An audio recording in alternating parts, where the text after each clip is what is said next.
Conflict, sometimes thank heavens a touch of light relief, but it's all real, and almost certainly with millions watching over the next hour, some of Britain's most talked about crimes are about to be solved. With appeals from all across the country, and with your help, we hope some criminals are about to be caught, like the killer of Sarah Payne. Here's the man who is running perhaps the highest profile investigation in the country, Peter Kennett. Little Sarah Payne disappeared near her grandparents' home in Sussex in early July and was found dead just over 2 weeks later. There are now strong leads, and Sarah's grandfather explains for the first time what happened on the day she vanished. We had dinner, and it was such a lovely evening that we decided to go for a walk on the beach, and which, you know, the children were very excited about because they love going on the beach.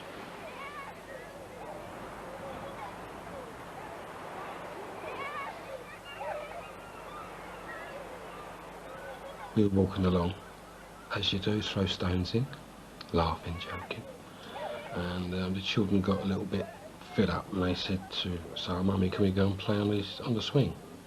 Which is a field just at the back of my house.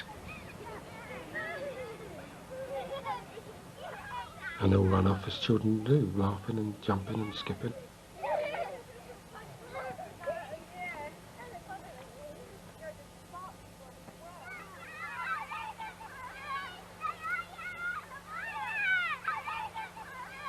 The little ones were playing dinosaurs, and Sarah said that she was going home. She didn't want to play anymore. Well, she went across the field out into the road. Lee went diagonally opposite to cut through the edge to jump out on her. She wasn't there. It was that quick. It's impossible to say exactly what happened to Sarah. It's most likely that she was assaulted and murdered very soon after the abduction, and it's likely that it was carried out in a vehicle which would have been parked in a lay-by or just off the road in an isolated spot, but somewhere probably not too far from where Sarah was abducted.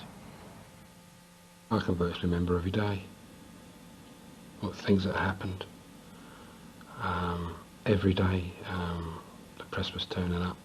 I mean, I've never been in front of a television camera before in my life.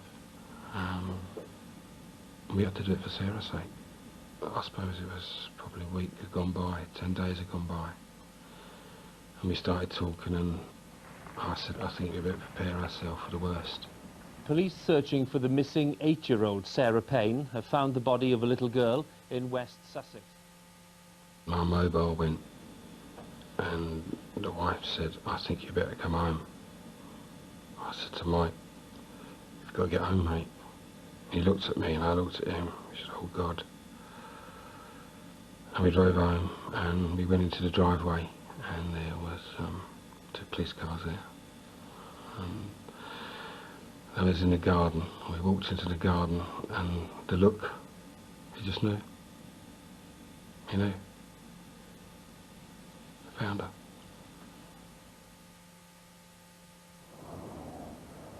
The stretch of the A29 where Sarah was buried is a very nondescript piece of road.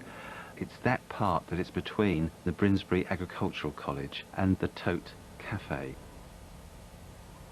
On that Saturday evening at about 11 o'clock, a lorry driver who was driving a 7.5-ton curtain-sided truck could well have seen the murderer of Sarah Payne.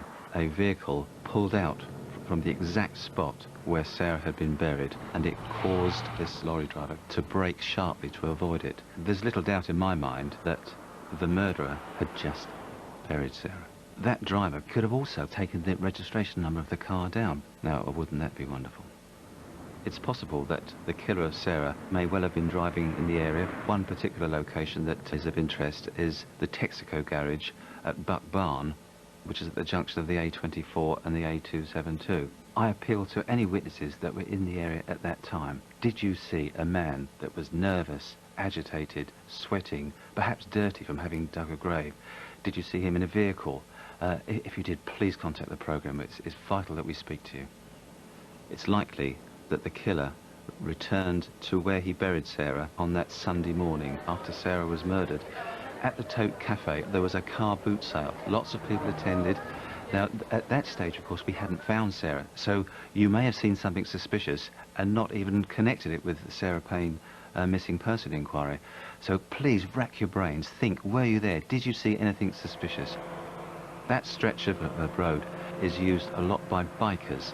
Were you on that run on the 2nd of July? These witnesses, who we have yet to trace, could well hold the key to this inquiry, to finding the murderer of Sarah Payne. I've got photographs of her from birth right up to just before she went missing, I think. So, I mean, she loved dressing up. She loved writing little notes to everybody. The last note she wrote to us before she went out that door was, Mrs. L. Payne, which is the wife, I love you so, so, so much. It was weird. Just a few weeks ago, they come down and laid 4 breakfast plates out. And the wife said to me, there's only 3. There is somebody out there who knows what happened to Sarah. They know. And I plead with all my heart for them to get in contact. Because please don't let that happen to another little girl. Peter, it must be a hugely emotional inquiry for you and the team. As was the reconstruction. The first time I saw that was yesterday at a briefing down in Littlehampton Police Station. The entire team were there, 40 detectives. As soon as that started, you could have heard a pin drop. I was not the only person to have tears in my eyes and dabbing them with a handkerchief. It does highlight the bravery of Terry Payne, and particularly the Payne family, who've been absolutely marvellous throughout this entire inquiry. So many people around the country, you know, dabbed their eyes with a handkerchief when they heard about what happened, and so many people have tried to help. Now, surely everybody who could help has already tried to. We are still missing witnesses. We are, for example, there were 2 horse riders on the beach on that Saturday, the 1st of July. There are also children by the swings that we need to see. A number of witnesses there. Tell us what that beach is called, Marky. Most people don't know the name of the beach that you go and visit, I suppose. It's Kingston Gorse Beach, which is a beach between Littlehampton and Worthing. So children as well, who may not be watching this programme because they're in bed, but you want parents to look back in their diaries, 1st of July. So look in your diaries, in your calendars for the 1st of July and ask the children, were you there? Were you on that beach? Now, there have been all sorts of strange sightings as well. I know that there's one bonfire in particular that you're trying to find out more about. Yes, there was some hardboard and MDF wood that was on a bonfire which had been taken from a van. It was there for 3 days. The bonfire wasn't lit, and the wood was was taken. Salvaged. I mean, probably Salvaged. Entirely. Absolutely, yes. Yeah. Yeah. So you want whoever salvaged that plywood or whatever it was to let you know. Forward, yes, where is that wood now? Absolutely. And it yes. might be connected. Might have forensic clues on it, of course. And if it did come from a van, somebody would have refitted the interior of a van or a vehicle like a van on the 1st or 2nd of July. Yes, in that Littlehampton, Angering, Rustington area. So anybody was asked to do that, please call. Absolutely, yes. A shoe, one of Sarah's shoes, a little ladybird shoe, size 234 or 34, was found in Coolham near the Celsians. You've never found the rest of her clothing? We haven't, no, and we're still searching for it now, and we're desperate to find it. This is an identical dress That's to the her one dress. that she was wearing. So if you found that or anything like that, let us know, please. Or a spade like this that was used to dig the little grave. This might have all been burned off by now. This is plastic, but of course that part, the blade, would still be there. And it had some damage to the right-hand corner. It's a lady's border spade, 14 centimetres wide. Okay, there's a substantial reward as well. £150,000. So please, any way that you can help this, but leave this to the Sussex area, please, and try and be specific about calls. Please ring us in the studio on our free phone number 0500 600 600. It's on the screen for most of the show. You can call the Instant Room direct. That's a local rate call, 0845 60 70 999. There have been 5 arrests as a result of last month's programme and news of a conviction.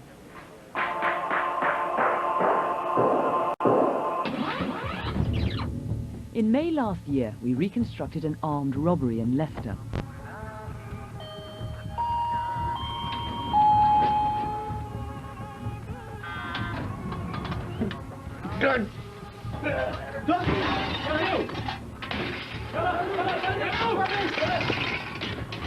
After watching the programme, an officer rang to say he thought the man in the glasses had committed a similar job in his area. As a result, Atiq Ahmed was put on an ID parade, picked out, and he's now serving a jail sentence for 5.5 years for both robberies. Now the head of Sussex CID with a crime from his own patch. It's late at night at Woolworths in Helsham, and 3 figures are trying to work out a way to get in. Now, they're not the most subtle of men. They end up smashing the door down. 2 think they're safe in balaclavas, but you might know their friend, and I'd like to ask all 3 a question or 2. So give us a call, 0500 600 600, or you can ring the Instant Room on 0845 60 70 999. We normally show closed-circuit TV of suspects, but here's a shameful crime actually taking place, and the victim herself takes us through what happened.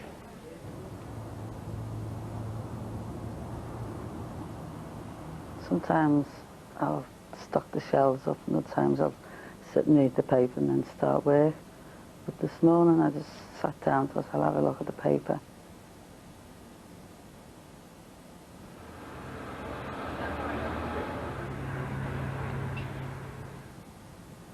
The fella came in, so I stood up and asked what he wanted, and he asked for the cigarettes.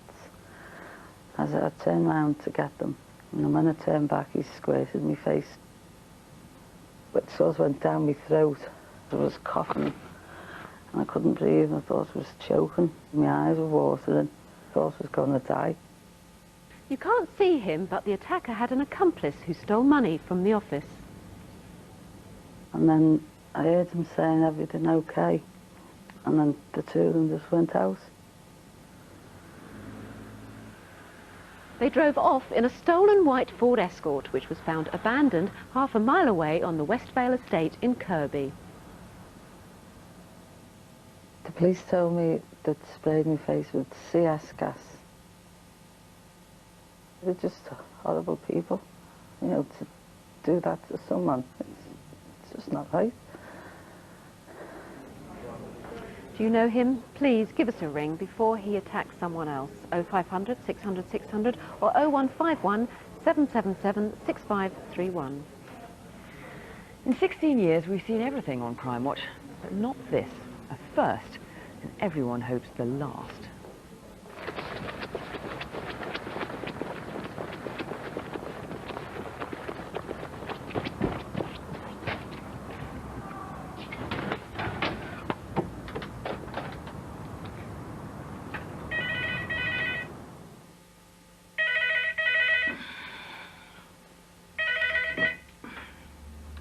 Hello. Mum, some men have kidnapped me. Where are you? Where are you? I don't know where I am. I said, go out and look, so that I can see Kilburn Station in front of me. They're threatening to kill me. Call the police. Call the police. All right. It took 9 minutes for the police to arrive, and then the officer found it hard to believe the story.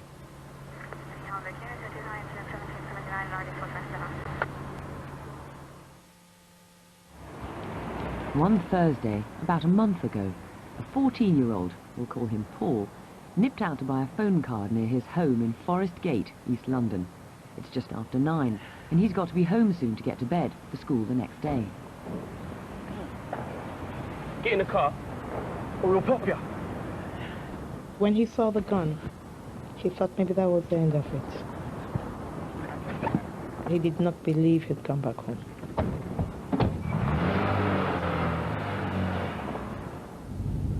So if you want to stay alive, you have to make us some money. One of them asked him, where do you live? Give me your address, man.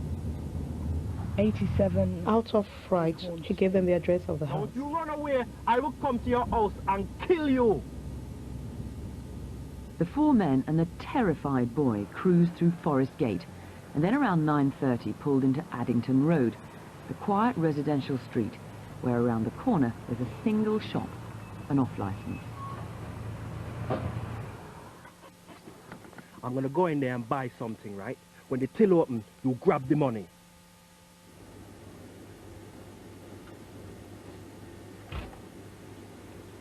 You got any beer? Beer, yeah, which one? Skull. Super strength for that. One gang member stayed outside with Paul, but the shopkeeper became suspicious.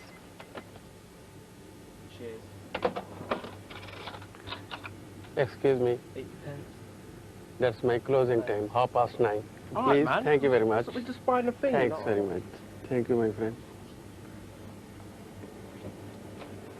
Thanks.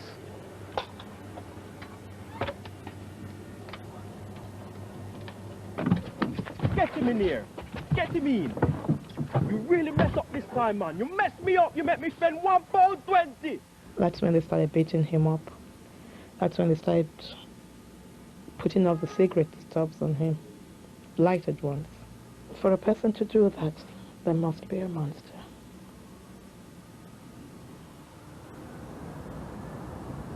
We think the red Sierra was F registered, Left here, man. Left and you may have seen it turn the wrong way into St George's Road. The gang plainly knew the way. Paul, by now, was dazed from the beating and badly burned with cigarettes. Yeah. Yeah, we kidnapped some little boy, innit? Yeah, man. You want to speak to him? Here, say hello.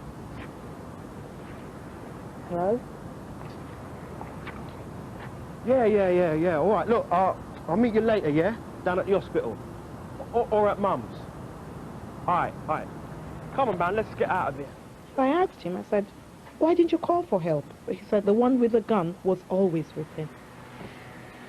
There was no way he could run away. Next onto Plaistow High Street, where without a clear plan of action, they cruised around for any potential victims.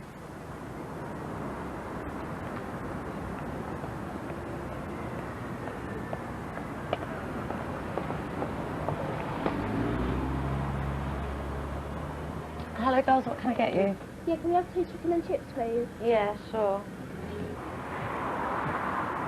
5, 10. Oh my God.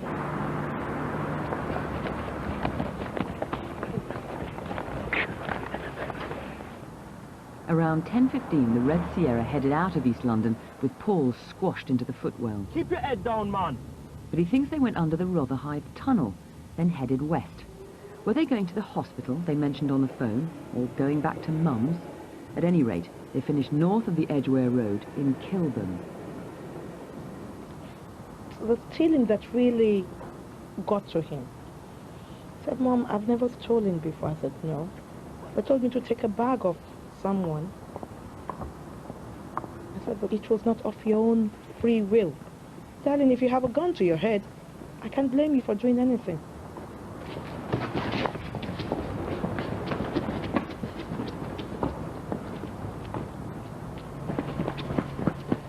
The police car was attending another incident, but they panicked and went in the opposite direction. For the first time, the gunman ran ahead of Paul. The boy saw his opportunity and took it. To the mothers and girlfriends of those who have done this, as a mother, I think you shouldn't cover up for your son if you know your son is someone like that. Well, you certainly shouldn't. I mean, absolutely terrifying for that boy. 2 hours in that car. It's hard to imagine why anyone would want to do that. And what about the boy? What's the effect been on him? Well, certainly we could sit here all night and guess why these men did this and what their motives were, whether it was drug-induced or whatever. But with relation to the lad himself, it's just been such a traumatic ordeal for him, but not only for him, for his family. He won't leave the house on his own. He has to be taken to school. He's receiving counselling at the moment as well. It's a dreadful ordeal for him. It's going to take him quite some time to get over that, I Yes, imagine. indeed. Now, the car. What can you tell us about the car? Right, we know it's a red Ford Sierra, and on the evening a vehicle was seen moving suspiciously near the Chicken Delight, and the registration that was given to us on the night was F18NUL. Now we know that this isn't the exact number, but we do know it is something very similar to this. So it's some permutation. That's correct, of and I that. would ask anybody that knows of a red Sierra with a registration similar to this to give us a ring tonight. Now, the really strange thing about all this is that you think you've seen that car. During the reconstruction, I The saw... reconstruction for Crimewatch. Yeah, I believe I saw the vehicle that was involved, but unfortunately it was still too late by the time I'd seen it, and we still haven't been able to trace it to this day. It just It went straight past and you happened to catch it out of the corner of your eye. That's correct. Now, what do we know about the men that were in the car? The man we've got the best description of is the man with the gun. He's described as in his 20s, of an average build, but he's got two very distinctive features. The first one, he's got what's called cane row hair, which is tightly plaited hair down to his shoulders. And secondly, he's also got what's described as a burn scar, which takes over the top of his thumb and the side of it. So two very distinctive features there. Now, we heard in the film he was kind of veering between an East London accent and a kind of patois, so that's something that stands out about him. And there was this phone call as well. Yeah, very strange. And we would ask tonight that the person who received that call comes forward. Receiving a call at 20 to 10 from someone saying that they kidnapped a boy. The person receiving it may have thought it was a joke. And if he's done it on the phone, there's a good possibility he may have boasted to some friends as well. Well, let's see what we can do. It's so terrifying for that boy that when he ran away, he hid in a wheelie bin for a quarter of an hour before he dared come out. Let's see what we can do to help him. Call 0500 600 600 or 020 8217 5321. Credit card fraud costs almost £250 million a year. Now, believe me, those costs get passed on to us. Maybe catching these people could help reduce that figure. First, this man had such a problem with timekeeping that in one day he bought 3 watches. Unfortunately, he wasn't using his own credit card. We're calling this the blue shirt man for obvious reasons, but maybe someone will tell us who he really is. Another snappy dresser, the purple shirt man. He's a bit partial to classy jewellery, so as long as he doesn't have to pay for it himself, of course. And finally, face number 4, touting a cloned American Express card. Maybe they've all got innocent explanations for using other people's cards. If so, we'd love to hear them. 0500 600 600. And all the local incident room numbers are on CFAX, page 621. We're looking for Hussein Osgara, who's responsible for the death of 2 men. He used to work in kebab shops in Cheshire, but a year ago he drove straight over a crossroads, smashing another car and colliding with 2 cyclists. Roger Harris and Brian Keneally had been friends for 20 years, and their widows described their loss. The police informed me that Roger had been killed. I can remember feeling sick, and then I felt my legs going. He was a very jolly person, particularly when it came to being outdoors. He just loved the outdoors. I just expected that in the end that some sort of justice would be done. Hussein Osgara was found guilty of causing their deaths by dangerous driving, but sentencing was delayed and he disappeared. It was just complete and utter shock. I just couldn't believe it. He's the same age as my son, and I think that at this point in time I think that somebody should say to him, just stop running, because somewhere along the line he's got to start running and he's got to start taking responsibility. Hussein Osgara, we're saying to you tonight, stop running and give yourself up. 0500 600 600 or 01244 613 067. Coming up, who do you know with a scar on his belly like this? Keep watching, because you'll find you want to know him and name him when you hear what he's done. We're trying to track down £1 million worth of jewellery. Does any of this look familiar? A pearl and diamond choker necklace, a square-shaped Cartier watch, an ornate gold necklace, a pair of emerald and diamond earrings. We'll tell you why in a moment. Now, this might sound an odd question, but have you ever been interviewed about a murder?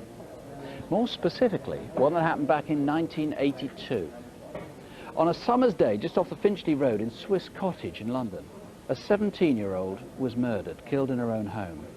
It caused a sensation at the time, and many people locally will still remember the victim's name, Yanula Yani. The murder was never solved, but now, with new forensic evidence, tonight, it just might be. Yanula had just left school and was waiting for her exam results. She and her mother used to take lunch to her father, who ran the local cobbler's shop. They were Greek Cypriots, a close family, but fairly strict, and Yanula rarely went out on her own. Instead, life revolved around the family home in Belsize Road, and this is Yanula dancing with the family 18 years ago. Only once was there any hint of trouble, one evening when they'd gone out for a walk. We were followed once by this from what I remember, a Mediterranean-looking fellow. We were out for a walk with my mum, and we noticed him following us from Finchley Road. Oh, that's very good. Yeah, that's really good. Ella. Maria, I think he fancies you. How do you know? Maybe he likes Janula. Oh, I think he's very do good. you think we can come back next week? Oh, darling, I think it's too expensive. Oh, but it really... Oh, here he is again. He just waved. What a weirdo. Oh, no. Look, he's here again. No, come on, girls. We go home. Mum, what are you scared of? There's 3 of us. No, I don't like it. No, come on, we go home now.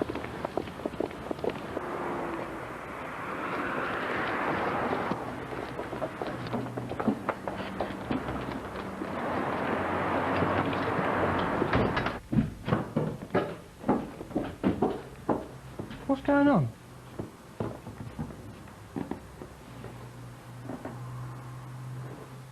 August 18 years ago, and this is how he may have aged.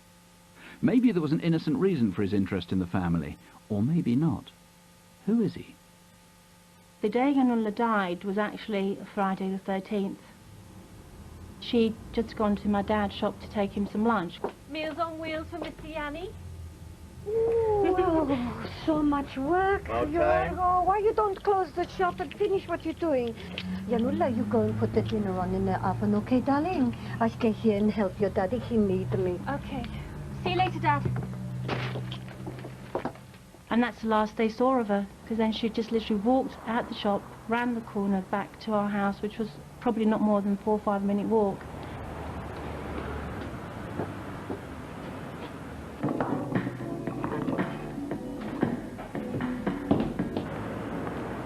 Later that Friday lunchtime, a neighbour saw a man turn into her own front path. Then, as he realised his mistake, he went next door to the Yannis.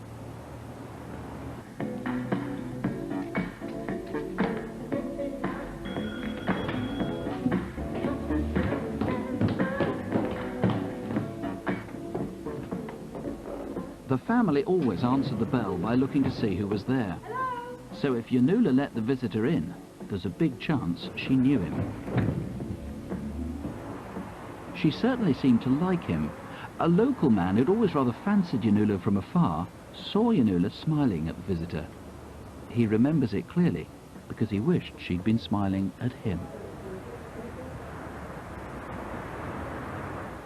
It wasn't more than 20 minutes later when the parents came back to the house.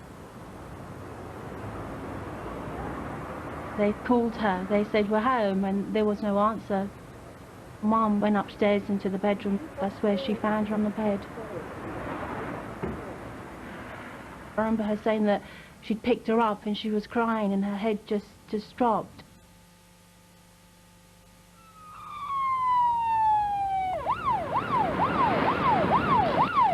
I don't think it's true what they say that time is a great healer, because for me it's literally like we're way back there 18 years ago, day one. Hello? I'd never seen my parents like that. I mean, my father, who was very strong. It killed him off, it finished him. As a parent myself of 2 girls, I sometimes wonder how on earth I would be able to deal with something like that, and for a child of mine to die in such a way. I mean, she did die a horrific death. Janula had struggled with her attacker, had tried to run upstairs, but had been caught and raped and strangled. To catch him, though, would I think, bring a peace, because it's finished. There's something there that hasn't finished, and hopefully we'll get him this time, and then we can close the chapter. So, David, your appeal is very simple. Anyone who was interviewed by police 18 years ago on Yes, this? any person who either spoke to police or gave fingerprints for elimination purposes. And that would include people from Kinston School, the local Greek dance class in Camden Road, and Woolworths, Finchley Road, where she worked part-time. Or perhaps anybody who's heard anything since? Yes, any information. It's 18 years since this crime. It's quite possible the killer has confided in somebody else. I would appeal for that person to come forward. And what about anybody who knew Yanula but hasn't been interviewed by the police? Anybody who's got information. Anyone at all who's got any information at all and who knew her? Yes, that's quite correct, yes. Now, the guy who was following them, I know it's a very long shot, because actually that was several weeks, if not months, before the attack, but he was rather similar to the guy who was seen at the front door. Very short. 5'4", 5'6". Sorry, 5'4", yeah, 5'6". That's right, yeah. 20 to 24, Mediterranean appearance. So he'd now be 38 to 42. Yeah. I should say that that aging we showed was done with the National Missing Persons Helpline, who've got tremendous expertise in that. If you think you know who that is, or you can help in any other way, or were interviewed at the time, call us now. It's a free call number, 0500 600 600, or the instant room 020 8358 1777. And if you want to give information anonymously on this or indeed on any other crime, call Crime Stoppers 0800 555 111. We didn't dare hope, but we've had a phenomenal response on the Sarah Payne case, something like 200 calls. All these incident reports have come in to the studio here. We've had some fantastic information. Found small spade. Remember, we're looking for a spade on a turn-off. Spade picked up, still have it. We've had 2 reports about the spade. Reports of vans in lay-bys. One of those vans may have been where Sarah was. A report, this is very exciting, a report of a van that's been refitted at the Buck Barn garage in the area. If you remember, we were particularly interested in the Buck Barn garage. It's very encouraging. It was back in July, and yet you're still coming forward with information. Check in your diaries, rack your brains, any more you can give us. On the Liverpool case, not quite so exciting, I'm afraid. If you remember, this was a case of a woman in a petrol station. Her face was sprayed with something like CF gas.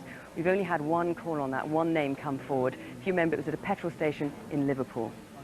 The police told me they'd sprayed my face with CS gas. They're just horrible people. Keep calling us. The studio number's on the screen, or you can email us at Crimewatch UK at bbc.co.uk. We still haven't identified 3 faces, some faces anyway, from last month's programme. Firstly, 2 men walking towards the scene of the murder of Jaap Bornkamp on the New Cross Road in South London. Names, addresses, any information please, and there's a £10,000 reward. Let's keep up the pressure on this man. He was part of a gang that stabbed a passerby to death at the Notting Hill Carnival in August. Again, names please. And were you there when Greg Watson's murder was caught on a police camera? Yeah, I was up on the balcony here just watching some of the last of the floats going through, and saw some people having an argument. And then I saw one of the lads break off, walk round behind the girls and face the lad who'd been trying to pull the girls away. And then he appeared to just punch him to the stomach. And then the 5 boys ran off up the road. Well, this is roughly where we found Greg Watson lying. We had to push our way through the group of people that were around him, and we were joined within a minute by 2 police medics who basically took over from us. The wound didn't look that serious because there was no blood coming out of it, but as we later found out, Greg died in hospital. 0500 600 600.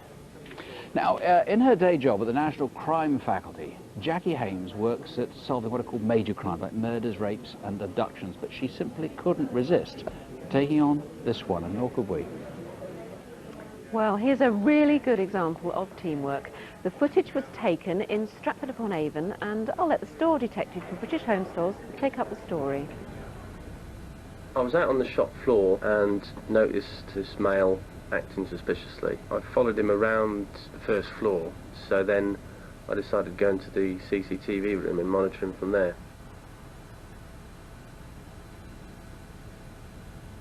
He went downstairs to the ground floor, down to the women's wear till. Basically, I monitored him until he committed the offence of going behind the till and getting into the till with a screwdriver.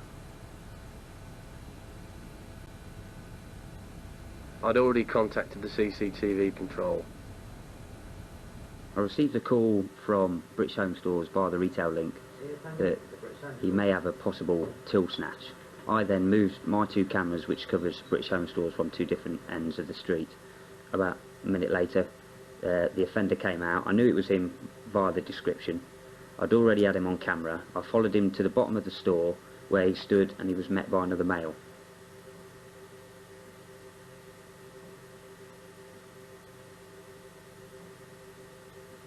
He then handed the money over to his friend.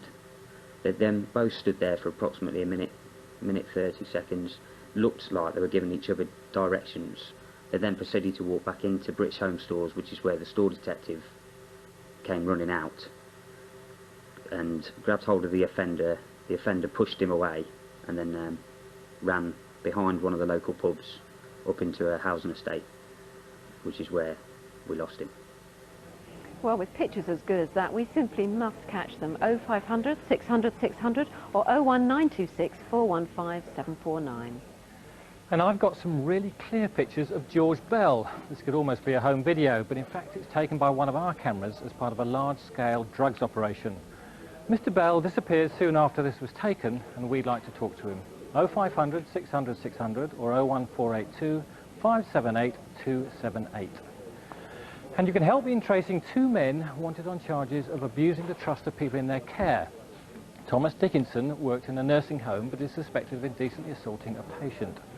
And this man is known as Rocky Ozarin. He takes jobs as a nursing assistant and is also suspected of assaulting elderly people. Now, it's so important that we track them down quickly, as they could still be working in positions of trust anywhere in the country. 0500 600 600. This is DC Jackie Hesketh and PC Christine Akons. They're both trained to debrief and counsel rape victims, and between them they've got 20 years experience. But this is one of the worst cases they've ever encountered. Cast your minds back to the petrol crisis in September. One 15-year-old girl has more reason to remember it than most. You understand why you're here today, yes? Okay. I just want you to take your time. And, you know, if you want to stop and have a rest, have something to drink, that's fine. You just take your time. Just tell us whatever you remember. Obviously, I know a little bit about what's happened to her. She's the only person who can tell me everything that's happened to her. Having both worked on different child protection teams, nothing that we see would surprise us anymore. You know, you hear the most horrendous things that people do to their children and that they do to each other, and then something comes along like this and you just think, I can't believe this has happened. Just tell us whatever you remember from the beginning. I left early, about 7. Saturday the 16th of September. This morning's headlines. Motorists have been warned to expect big queues at filling stations this weekend. Well, it was the Saturday morning of the petrol crisis, and she has a little Saturday job. And as she was walking down Larkswood Road, she noticed a beige car driving towards her.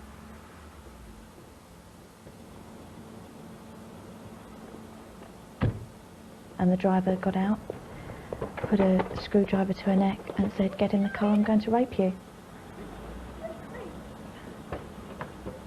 I think it's all very easy to say, well, she could have run here, she could have run there. Until you've got someone with a screwdriver up at your neck telling you that they're going to rape you, you don't know how you're going to react. And I honestly think the way she dealt with it saved her life. Where are we going? We're going down near Walthamstow. Why? I'm going to rape you. She was looking at the air freshener in the car, all the little things that help us. She still had the presence of mind to try and remember. He was an erratic driver, and a lorry driver will have reason to remember him. On the A503 between Tottenham and the North Circular, the Citroën jumped the light. What are you doing, you wanker? Were you shouted at by the driver of a beige Citroën early on Saturday morning on the A503 2 months ago? The driver was in his 20s with brown eyes and brown blonde hair parted in the middle like a curtain and with a scar across his left eyebrow. From Chingford, the man took a strange route along back streets for a couple of miles to the edge of Epping Forest.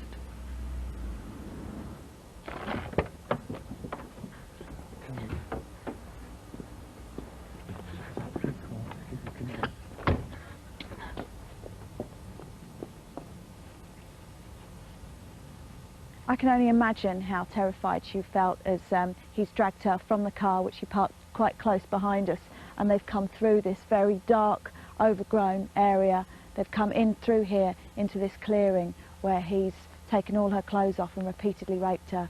He's had the screwdriver up against her neck most of the time.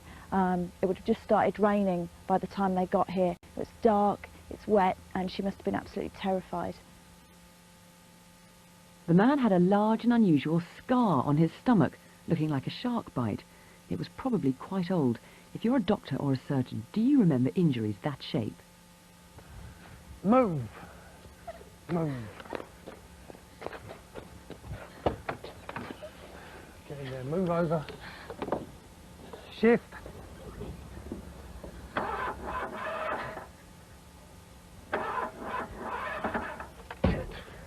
A Citroën owner's manual was kept under the passenger seat.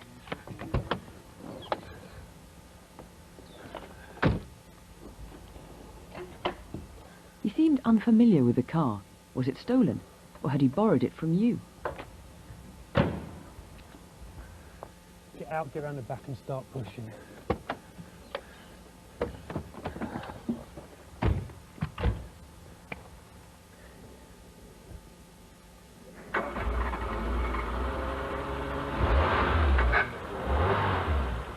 Get back in.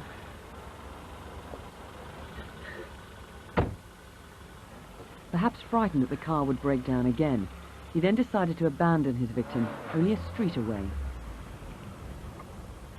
Out. Go. She's been brave to be able to give us so much information under very, very difficult circumstances. We're going to stop here now. We've done very well. Mum didn't watch the interview, and so she didn't know what her daughter had said, and they gave each other a big hug. And I think both Christine and I did look at each other and just think, you know, that was just, it was a really emotional moment. It's always on your mind, you know, you just wake up and you think about her, you think about catching him, it's on your mind all the time. Until he's caught, we're not going to stop. Jackie, what an ordeal for that girl. You can't imagine what we've been going through her mind during all that. How is she coping with it now? Yep, she's doing fine. She's coping as best as she can. I think it could have been anybody. That was the trouble. She was just going to her normal Saturday job. Unfortunately, because of the petrol crisis, it was the only time she's ever walked to work. He's approached her, and it could have been anybody. And indeed, that's what he actually said to her when she asked, you know, why me? He said, well, I'm sorry, it just happened to be you. You were there. God, you don't know if that makes it worse, if that's possible. Stuart Racking, you're the detective inspector in charge of this case. Yeah. When you look at what happened, your biggest clue has to be the scar that man had. Yeah, I think that's a unique scar, and we've taken advice on that, and we think that it's probably not a sharp bite. The top part is likely to be an operation scar, and we think the bottom part is likely to be a fight or an accident scar. And what did he look like in appearance? He's described as a white male, 20-30 years of age, medium build, dark blonde hair, parted in the centre in a curtain style, and he's got a scar above his left eye as well. Now he was driving, what was it, a Citroën? Yeah, beige Citroën, older style, which obviously may not be his, he may be borrowed or even stolen. And that's got some distinguishing features in the fact that it's got a tree air freshener in the front, which is green in colour. It's got a road map in it, and it's also got cushions and blankets in the back. Now you've got DNA of this man, so you can eliminate anyone from your acquirers should you want to. Yeah, that's right, we can eliminate the innocent. Now the family, Jackie, you've obviously got to know them pretty well throughout all this. Understandably, they're far too traumatised to come and talk to us directly, but you went and spoke to them just before you came on, didn't you? That's right. I mean, they're coping with the circumstances as best as they can, but one thing they did say is that they're just waiting for me to call them to say we've got him. Let's hope we do. Let's hope we can help them. That scar, it must be unique. Someone, somewhere will recognise it. If it's you, don't hesitate. This man has to be found. There's a Crime Stoppers reward of £5,000. Call 0500 600 600 or 020 8345 3156. A little Shirley Temple-like 2-year-old, and she'd now be a few days off her 21st birthday. But when she was this tiny, she was murdered. At any rate, that's what police now fear after reopening an investigation. This is a reconstruction made for a documentary in 1982. Little Catrice Lee was last seen in this NAFI supermarket, safe in Paderborn, a well-secured British military base in Germany. But Catrice simply disappeared. I went all the way around the NAFI, doing my shopping. On reaching the cash desk, I placed Catrice on the floor because I wanted to go and get some crisps. As I went to get the crisps, Catrice ran back into the NAFI food hall towards the back of the shop, and I've never seen her again. At first, it was feared Catrice may have fallen into the nearby River Lippe. and police mounted a big operation, but there was no trace of her. Now, 2 decades on, they've begun searches again. 19 years down the road, you just want an answer. Patrice is sort of curly-headed, lovable, always laughing, so say naughty, pulling faces. And used to have great times playing with her sister. This is Catrice's sister, Natasha, and this must actually be dredging up all those old memories and emotions. The old memories and the emotions have never really gone away. I think after 19 years now, you know, we need the answer. You really want this investigation yes, reopened? Yes, I do. I really want this investigation reopened. Be it that my sister is found and found dead, which is obviously not the answer that we want. We do need a conclusion. We need that last missing link to the chain. Kevin, obviously you want to find anybody who heard anything at the time, who didn't feel it was appropriate to come forward. Anybody who was at the base, or who should come forward now? Yes, we're very keen to obviously contact anybody who lived in Paderborn or the surrounding area in 1981, who knew or suspected anybody who behaved inappropriately with children. We'd like to hear from them first of all. I wonder if other children at the time, I mean now grown up, were treated inappropriately, were even abused and have never really reported it. It's a distinct possibility, yes, and we'd like to contact anyone who went to the local kindergarten or grew up in that area. You're fairly certain this is likely to turn out to be a paedophile murder, are you? It's an avenue which we're exploring, Nick, yes. So anybody who was there at the time, anybody who heard anything at the time, anybody who's heard anything subsequently, even if it's just a rumour, you want them to call? Yes, obviously the military community is a very close-knit community. We're convinced that somebody somewhere knows something. So anybody with any information, no matter how small, how old, or how fantastic that might be to them, we would like to hear from them now. Okay, well, let's see how far we can get with this. You know, between 93 and 97% of murderers get caught and convicted. Let's not let Catrice down. 0500 600 600 or 0800 085 2213. These men are all wanted in connection with serious sex offences. We've got all 4 names. Can you give us all 4 addresses? This is who they are: Alexandru Popovici, Mark Brito, Darren Koza and Orlando Watkis. Now please have a really good look and remember that they might well go under a different name, but if you recognise any of their faces, please ring us now on 0500 600 600, and all the incident room numbers can be found on CFEX page 621. To be burgled is bad enough. To lose a collection of jewellery worth £1 million is worse. To be held at knife point is absolutely terrifying. There's a reward in this case. 3 months ago, a gang, 3 white men, 2 black, burst into a house in North London. It was about 8:30 or 8:35 in the evening. They entered from the side door, which is a kitchen door. From kitchen they came to the study room where I was sitting. They were wearing dark clothes. Their faces were completely hidden with mask. They shouted on us, "Lie down on the floor." One man went immediately and overpowered my wife and threw her on the floor and started to hit her with a stick. 2 of them dragged her upstairs. They were saying, "We want you to open the safe." They dragged me up to the staircase. They could not take me up because I was holding this baluster. One black chap hit me with punches, blows. He threw duvet on me, while other white chap was holding a knife at me. He said, "We will kill your wife, we will kill your son, we will kill all of you." I understand the safe was open. They took one of the pillowcase and put the jewellery in the pillowcase. More than £1 million jewellery has been stolen. The gang raced off in a car which had been stolen and was abandoned nearby in Dorman Way in Swiss Cottage, North London. It was later set on fire. Call us if you remember anything suspicious, if you think you know the gang, or if you've seen the jewellery. Here's a reminder: a diamond and pearl choker, a square-shaped Cartier watch, an ornate gold necklace, a pair of emerald and diamond earrings. And that reward is £20,000. Call 020 8733 6663. If good intention could solve crime, then the Sarah Payne murder would have been detected in the first few minutes that we came on air. We've almost been overwhelmed. We've had extra lines on tonight, even so, many of them have been jammed, and our apologies for that. We've been completely unable to count the calls coming in. They have been graded on the Sarah Payne case into A, B, C's and D's. These are just ones into the studio. We've had one graded A, which means it's regarded as real priority, very important indeed. This is just half of those, which are the B's, and I suppose about 40 here. We expect there's going to be a whole lot more, if we haven't got through to yet, at the incident room itself. So that's looking quite encouraging that far. Then we've got a great deal on the schoolboy abduction. That's the abduction of a 14-year-old by a gang of guys in a car in East London. Get in the car, or we'll pop you.